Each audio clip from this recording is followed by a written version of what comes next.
Welcome, DNA Strand crew. We got a special treat for you. You guys wanted it, you asked for it, so we're going to deliver it. We have with us tonight my co host of the Dynasty DNA Deep Dive, the legend, the one and only, my friend, Big Bob Helfert, Big Culture Bob, some like to call him. You can find him over on Twitter at Biggie Fat Bob. Bob, everyone wanted to hear, I just want instant reactions from Bob after every week, what the stupidest things were, things that really upset him. And I'm like, you know what? I think we can deliver that because Bob is a giver. He's a giving person. He's here to deliver this for you guys. So we're going to do this, try to do it every week. So, Bob, without further ado, I'm going to give you 2 minutes for each segment that you want to talk about. Okay. So, we're going to start out with the first one you have on the list. I'm going to turn it over to you right now. When you hear the whistle, that's when I cut you off if you go too deep into your rant. But the first thing on Big Culture's Bob's things and lists that upset him this week for the Big Culture Show, the Culture Shock. What's the first one, Bob? Go ahead. All right, let's start with the Crapsonville Jaguars. Legitimately, what is this team doing? Yes, they pulled out the victory, but you wasted a number 2 overall pick on Travis Hunter, who gets 1 catch for 21 yards. It's like, what are you doing? I seen at one point in time, I said they recorded like 5 drops or whatever. Brian Thomas, 2 catches for 55 yards on 6 targets. Apparently, Trevor Lawrence can't get it anywhere close to him, and it kind of shows in the statistics alone. And when you're watching the game, it was awful. 56.5 yard or passer rating or whatever, which I don't even know how they calculate that crap. He gets sacked twice and throws an interception. No TDs in the game. If it wasn't for the running game, that still wasn't very good in this game because Houston's defense is pretty decent, but I'll get to them in a minute because they're another team. They are absolutely this game was bad. The defense actually saved them, but again, it's Crapsonville. They cannot get out of their own way. They will end up being third in this division, if not worse. And that'll be if any of the other teams step up. But I don't understand why we're paying. And I say we, I'm not. Trevor Lawrence is getting paid all this money to do this terrible job running this team. And of course, we seen last week where he waves off Cohen or whatever at the on the field, and he's just completely ignoring his coach or whatever. It's just absolutely asinine. I don't understand how this. And I've noticed that most of the expansion franchises are the ones that are in the bottom of the barrel. Am I right, TJ? I mean, you're like, right. I don't know, you're really not supposed to be talking, but I get it. I'm going to interact with you a little bit because it's crazy to just keep talking on my own. I'm here. Right. But you can, yeah, but I'm here. Yes, I agree with you about the expansion franchises. Yes, it seems like every expansion franchise since I've been alive ends up being the ones that are in the bottom of the basement. And I don't know. What can we expect of Jacksonville if all they're going to do is keep burning up draft capital to get guys they're not going to use or use properly? I'm out of breath. Breathe. Okay. Breathe. So, take a Bob, step. A minute and 43 seconds. We should have known. That's not bad. You cut it off perfectly in time. You should have knew Jacksonville was on Bob's hit list for week 1 here. So is Houston the other one? Is that going to be number 2 from what I'm hearing? Let's go ahead and bang on Houston. CJ Stroud looked awful for what I've seen of him in this game. 204 yards, 65. I mean, he had a better completion percentage than lowly old Trevor Lawrence over there, but he threw 2 interceptions with a couple more sacks. His average depth of target was lower. Seriously. And of course, they have no running game. We've waxed poetic about how their offensive line's terrible. It was the 32nd worst offensive line in football last year. They traded away their 2 best guys. They've gotten absolutely no better. Another expansion franchise that can't do anything. Nico Collins, he's stud, okay?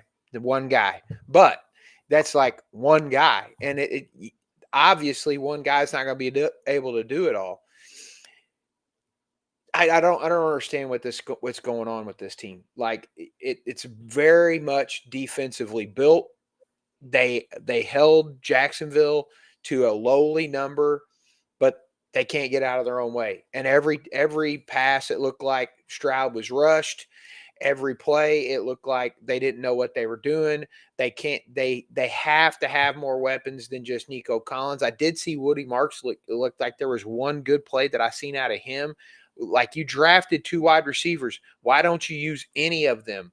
You do something with draft capital. If you're going to make these picks, do something with it. And it's absolutely annoying how these teams, and it's like I'm getting confused. Like, their whole offensive system or whatever changed over twice last year, and it hasn't gotten any better. And they don't have anybody to show for anything. They need a second target. Christian Kirk is not the guy.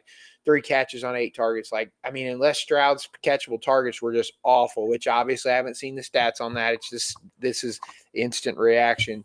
They obviously, this team was supposed to be the top of this division, and they look like crap, and they're not going to be at 0-3. So Jacksonville yeah. All right, so Jacksonville and Houston makes Bob's list here for week 1 of the Culture Shock.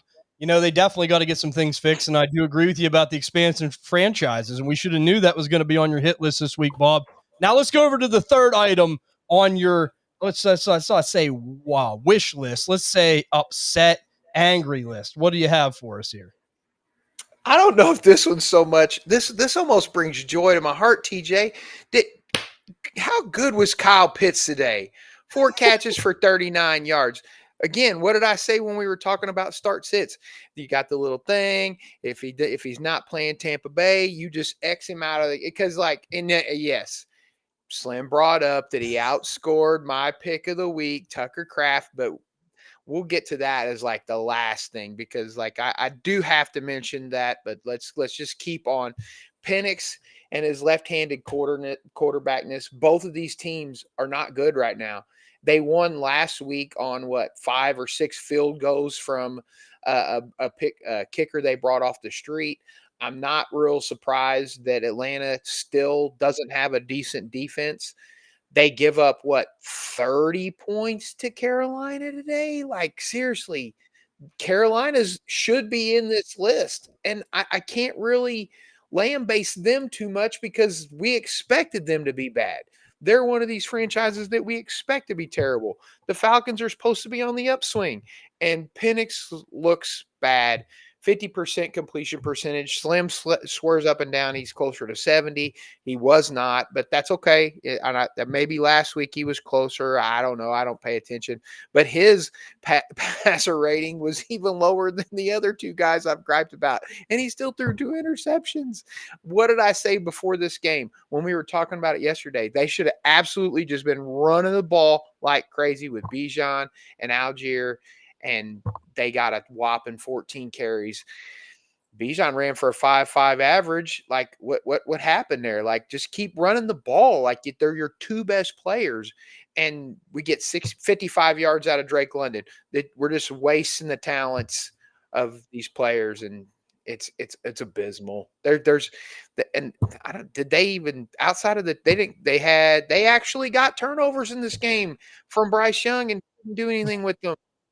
0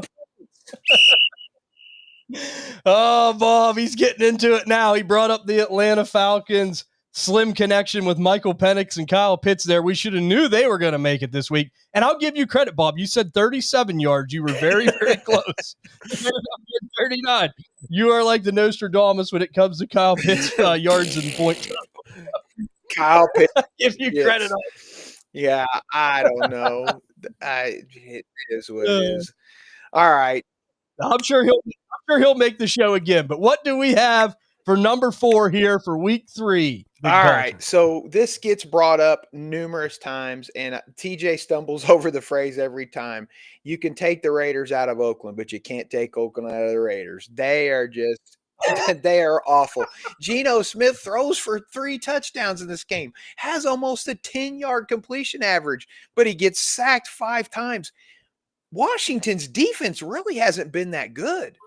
And I mean, it just hasn't. And I mean, like, it's been okay, but like, if somebody would have told me they would have sacked anybody 5 times all year this year, I'd have been like, well, who did it? Because like, I don't, Denorit's Armstrong. And I mean, I haven't looked to see who actually connected on the sacks, but like it had, I mean, I think Bobby Wagner had one because I remember seeing that. And I mean, no, Bobby Wagner had 2. So you got sacked twice from the outside linebacker or middle linebacker. That's, what have I said it always, TJ? This offensive line is hot garbage. They don't, Yeah. blah. I don't understand. It's like, and everybody's like, oh yeah, Ashton Genty's going to be an absolute stud because they didn't have anybody. Yeah, they didn't have anybody on the offensive line. They barely had anybody that could catch the ball. They didn't have a quarterback last year. That this whole team needs to be rebuilt from the studs. And what did you do with the 6th pick? You took a running back out of the Mountain West of all things too. And like I hope that Genty can do something other than make commercials in the NFL, because right now that's his commercial game is strong, but he's not doing 3 points. And TJ and Slim's like, a 3-yard average, that's pretty good. And I'm like, are you watching the same NFL I'm watching, Slim? And I feel like I'm bashing it, Slim, but we have this gentleman rivalry. I hope that we have this gentleman rivalry. I think that I just bash on all these players because I think it's hilarious. But like when Trey Tucker is your leading receiver, that guy should be on practice squad somewhere. And he got all 3 touchdowns. They were all deep passes. I don't know, man. He got 8 catches on 9 targets. Hot waiver wire pickup. Go get you some. We should have knew that the Raiders would be on this list as well. Slim's definitely shaking his head right now in disgust. I have to say that. But Bob, you're on a heater. You got one more for week 3.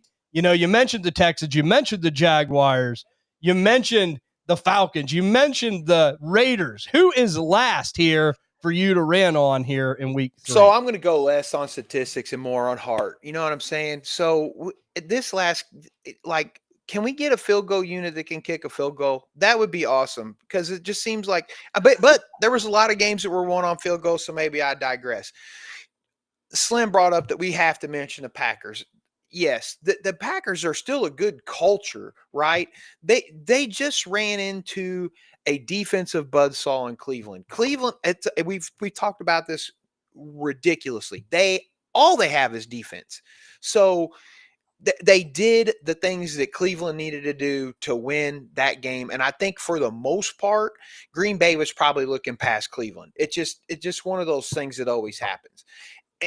They didn't play very well. And I mean, we talked about it on the thing. It's like it needed to be a passing game thing, but they still got hit hard. They still got picked up, fumbles and stuff like that, interceptions. And then of course, Minnesota, like they're like, okay, look, we're just going to go ahead and throw Craps and Wentz out there, get him on the field, and we're just going to play the best defense anybody's ever seen. And then, like, what? That dude had like 2 touchdowns, 1 a fumble recovery, 1 an interception return, and then still had 2 fumble recoveries on top of that. Like, man, why didn't I have him in IDP? It is insane how that this shows you that the NFL is crazy every week. Something can happen. Somebody's going to do something stupid. Something like literally a block field goal, 2 block field goals that turn into touchdowns this week. Like, have you ever seen that? I've never seen that. 49 years old, I've never seen 2 block field goals turn into touchdowns. Field goals, not like punt, return blocks or anything like that. Field goals, like that's just nuts. So yeah, I think that my last part of this, more or less than any other team, is like, how in God's green earth do the Dallas Cowboys lose to the Bears? That's it. Of course, leave it to the stupid Cowboys to give it to the Bears. And I mean, yes, Caleb Williams looked brilliant this game. And I hope that it continues, because like I've said numerous times, we need more quarterbacks to make our jobs easier in this game. And they don't show it. All right, Bob. So what a great kickoff to the Culture Shock episode 1 here for week 3. I got to say thank you for taking the time to do it. I know everyone appreciates that. They can't wait to hear from you after what went on this week. And let's be honest. You want to hear more of Bob? Not only are you going to get the Culture Shock every week, go over to the Dynasty DNA Deep Dive. You can hear him for an hour and a half. Really tear into Slim there when we talk about some of these things. Poor Slim, Bob says. But now let me just say this, guys. Thanks for tuning in. If you are liking this video, you're having fun with us, please subscribe to Dynasty DNA on YouTube.